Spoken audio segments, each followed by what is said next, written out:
Hi, this is Ezekiel, founder of Asia Forex Mentor. So in this video, I'll be revealing what I do on a weekly basis, and I'll be sharing my analysis for this week, which is the 14th of September 2015. So you can refer to this video throughout the week to spot for trade setups. The analysis in this video will be my trading plan for the week. So in my weekly analysis video, I'll be sharing pairs that have a possible setup for the week or pairs that are worth taking note. So here's the first pair. Right, for GBPUSD, let's take a look at the weekly time frame. On the weekly time frame itself, it formed a combination of two nice bars, which is a good indication that it is trying to head up. But when we look at on the previous weeks, we can see a massive consolidation sideways. So it clearly shows that here was a strong area of rejection. So if I go over to the daily, where we can see further is that here was the massive consolidation sideways, and it's all being held by my orange line, which is my 150 moving average. So price has headed before that. Price has broken through the moving average and shot right down, and then start reversing back up to come back to the old crucial area. So it's going to get rejected here at least a while, but once if it does breaks through this area, then this will be a good area to look for, to do it for a buy. At the same time, in the 4 hour itself, we can see massive lines of rejection over here as well. So we can expect price to consolidate here, and that's the exact reason why price is stopping here at the moment. So I'll be, for this pair itself, I'll be waiting for the market to break through, and if it does, then I'll be looking to buy its way upwards. So next pair, GBP yen. So because the base denominator is still the same as GBP, so I would say the analysis is pretty much the same. For GBP yen, what we can see on the daily time frame is that it is consolidating sideways over here. It is getting blocked by the 150. It is also getting blocked by my Bollinger. The last time around, it hit up to the 150, it got rejected. This time around, it tried the 150, it still got rejected. So here was the point where it's trying to go up for the second time.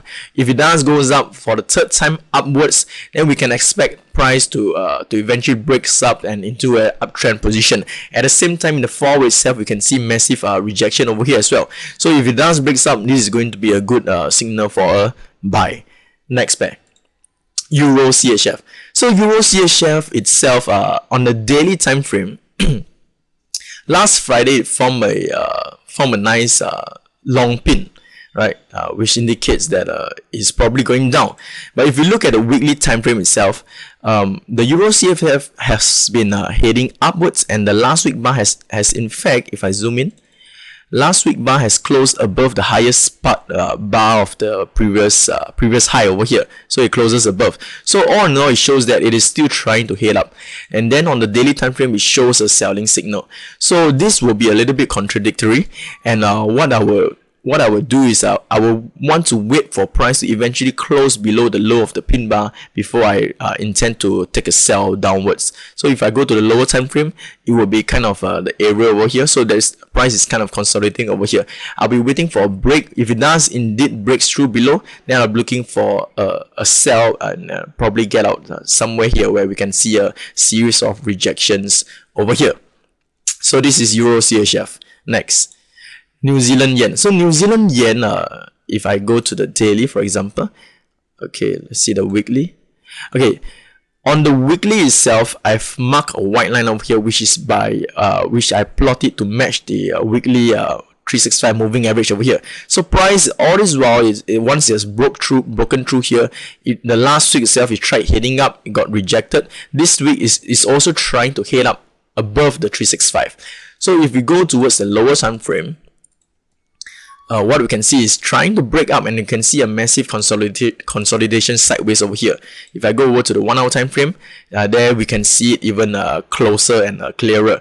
So we can see prior to that, price broke up, came back, rested on the line, shot right through, broke right through. So after which it came back up to respect the line again, and this time now is respecting the line again. So right now price is in congestion between the higher time frame, the 365, which is marked by my white line, and the 1 hour Bollinger. That's the reason why it is going sideways. So for this pair itself, I'll be waiting. If it does break through the top of the 365, then it should be heading upwards. Then the next stop you will go is probably stop over the higher portion over here first before heading further.